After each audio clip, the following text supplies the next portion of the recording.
Nous allons à présent aborder la notion de puissance, toujours au sujet de ce robot suiveur de ligne.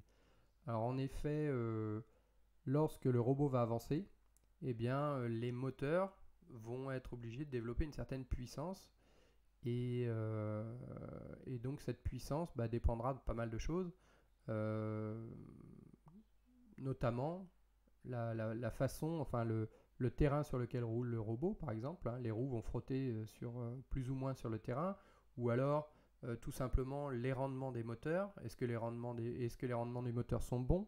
S'ils ne sont pas bons, eh bien, il y aura de la puissance perdue. Et aussi, ça va conditionner quelle est la puissance que devra fournir la batterie.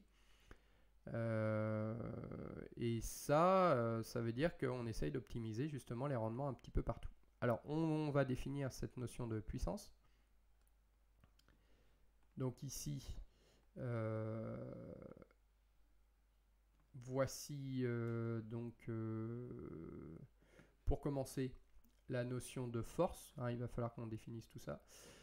Alors, qu'est-ce que c'est une force? Une force désigne une action mécanique capable d'imposer une accélération induisant la modification de la vitesse. Donc, une force exercée sur un objet peut le faire se déplacer plus ou moins vite. C'est ce que ça veut dire. Alors, la notion de force, vous la comprenez bien. Par contre, la notion de couple est assez différente.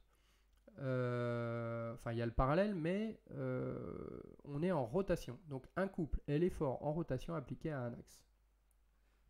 Donc, une force exercée sur un objet en rotation autour d'un axe peut le faire tourner plus ou moins vite. Donc voilà, vous allez voir que la puissance dépend de ces deux grandeurs, soit la force, soit le couple.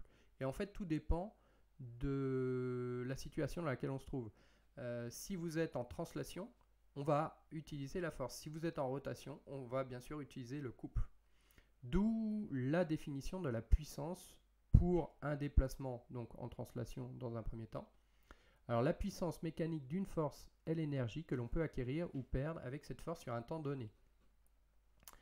Si le point d'application d'une force F se déplace à la vitesse V, on peut alors déduire la puissance P présente en ce point grâce à la relation P égale FV. Donc là, ici, je suis en translation, j'applique une force à une certaine vitesse, et bien, c'est la définition de la puissance. On retrouve la puissance avec les unités en watts, la force en newton et la vitesse en mètres par seconde. Pour les puissances, pour des mouvements de rotation, la puissance sera définie en fonction du couple. Donc si un objet est en rotation sous l'action d'un couple C et tourne à une vitesse angulaire oméga, on peut alors déduire la puissance P présente en ce point grâce à la relation. Donc là, la voici, P égale C oméga. Donc ici, vous avez la notion de couple là, que j'ai introduit juste avant et qui va être multiplié par la vitesse angulaire. Donc ça nous donnera la puissance lorsque vous êtes en rotation. Dernière notion qui peut nous intéresser, la notion d'énergie cinétique. L'énergie cinétique d'un objet se déplaçant en translation est proportionnelle à sa masse et au carré de sa vitesse. Donc là, cette relation, logiquement, vous la connaissez déjà, hein, l'énergie cinétique, 1 demi de mv2, donc où justement, on voit bien que la masse va avoir une importance importante, une grande importance, mais la vitesse est au carré, donc ça va être encore plus important la vitesse sur l'énergie cinétique. Alors pour cette partie, on vous propose de réaliser ce petit exercice qui est donné.